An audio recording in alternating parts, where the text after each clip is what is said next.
And joining me now is former New Jersey governor and Republican presidential candidate Chris Christie. Governor, thanks for being here tonight. You oversaw the state of New Jersey when Hurricane Sandy did unprecedented damage in 2012. What's your advice for leaders in Florida tonight? How do you think that Governor DeSantis is handling his hurricane preparations right now?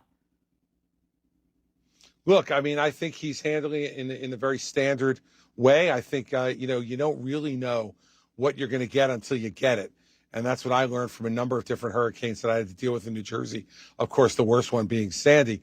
But I think the best advice I can give him is just to be present, to be present, be out there, let the citizens see you after the worst of the storm is over so that they know that you're on top of the job and that you're going to listen to their concerns and do the very best you can to help get them rebuilt and recovered as quickly as possible. At the Republican debate last week, Vivek Ramaswamy brought up how you embraced then President Obama following Sandy. He said you hugged him. You really just shook his hand as he put his arm on you. I mean, but what do you think 10 years later or so, do Republicans want a candidate who isn't willing to reach across the aisle even after a natural disaster? What did you make of that? Look, it shows his immaturity. And he's showing that every day with the things that he's saying day after day after day. So I don't worry about him.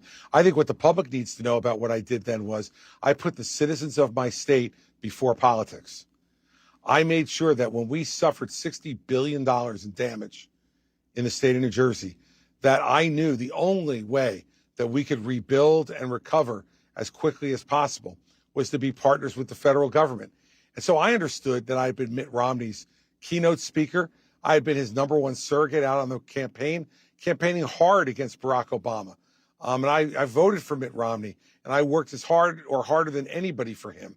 But Mitt Romney understood that when it came to a natural disaster and the devastating damage it did to my state, your job, you take an oath of office, not an oath of party.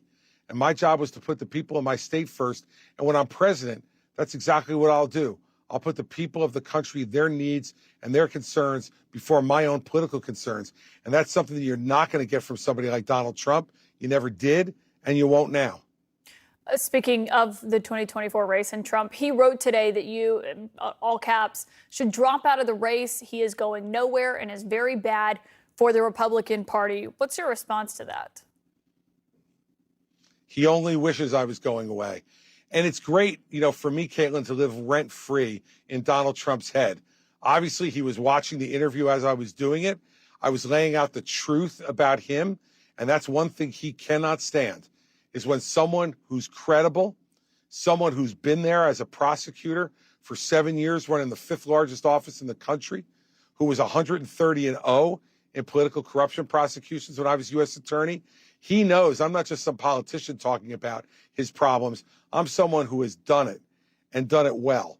And I know how deep his problems are and how much they're damaging both the Republican Party and the country. And I'm not getting out of this race. And maybe he should think about getting out of the race, since he'll be spending most of March and half of April in a courtroom in Washington, D.C., not fighting the fight against Joe Biden like I'll be doing every day. A super PAC that is supporting you launched an ad, and they have now featured Trump's mugshot in that ad. His campaign is claiming they've raised over $9 million from it. Trump is calling it iconic today. I mean, you're using it in an ad, presumably, obviously, against him, but does it actually hurt him in the Republican primary right now? I think it reminds everybody of what he's up against. It reminds everybody what he's done to the country. This is his conduct. Caitlin, whether you believe the prosecutions are fair or unfair, the one thing that not even Donald Trump disputes are the underlying facts of his own conduct. They put himself and his own selfish desire to stay in power ahead of the American people, ahead of our electoral system, ahead of the peaceful transfer of power. When you get in this business, it's not always going to be fair, Caitlin, but that's what you sign up for. And as president, you need to put the country first. He never put the country first. In that instance, what he did was put himself first. So he wishes I would drop out of the race, because I'm the only one on that stage who's telling the truth about him. And I'm one of two people who didn't raise my hand and say I would support a convicted felon for re-election to the presidency. Yeah, were you waving your finger in that moment? What was that? I was doing this. I was saying no. Okay. No. Like, I'm not doing that. Yeah. Speaking And I of, think I made myself very clear. yeah, you certainly have on that front. President Biden announced today the first 10 drugs that are going to be subject to price negotiations between Medicare and pharmaceutical companies. Obviously, a big step. If you are in the Oval Office, would you keep or remove the ability for Medicare to negotiate lower prescription drug prices? What I would do, Caitlin, is take an entirely different approach to the problem. The real problem in the cost of prescription drugs are these pharmacy benefit managers, the middlemen, that are taking 60 and 70% of the rebates that the pharmaceutical companies intend for the customers and pocketing themselves, making tens of billions of dollars a year. How about we start there with the middlemen who provide absolutely no value to the consumer and little or no value to the pharmaceutical companies? How about we start there and then we work and see whether we need to have further negotiations on prices? But these are huge rebates that are given by the pharma companies intended for their patients, and instead they're gobbled up by these big corporate middlemen that are just a huge problem in our system. And as I said, eating up tens of billions of dollars. Caitlin, when we made them bid for services in New Jersey, in 1 year, just on our public sector workers' health insurance, we saved $500 million. Imagine what they're doing across the entire country and how much money they're making. That's where I would start as president. But you're not prepared to say yes or no on the actual negotiations that are now allowed to happen on at least these 10 drugs. I'm saying, let me be clear, I'm saying no until we squeeze the money out of these middlemen.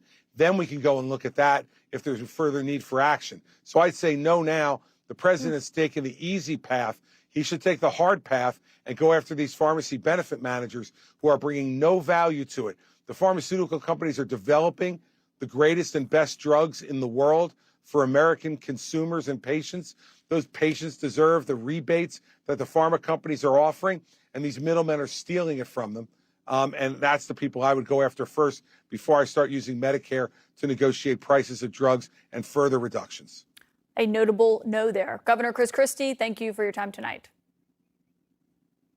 Caitlin, thanks so much for having me on. And if people want to continue to hear the truth, go to chrischristie.com and donate. That's the way we keep this truth train going. Thank you.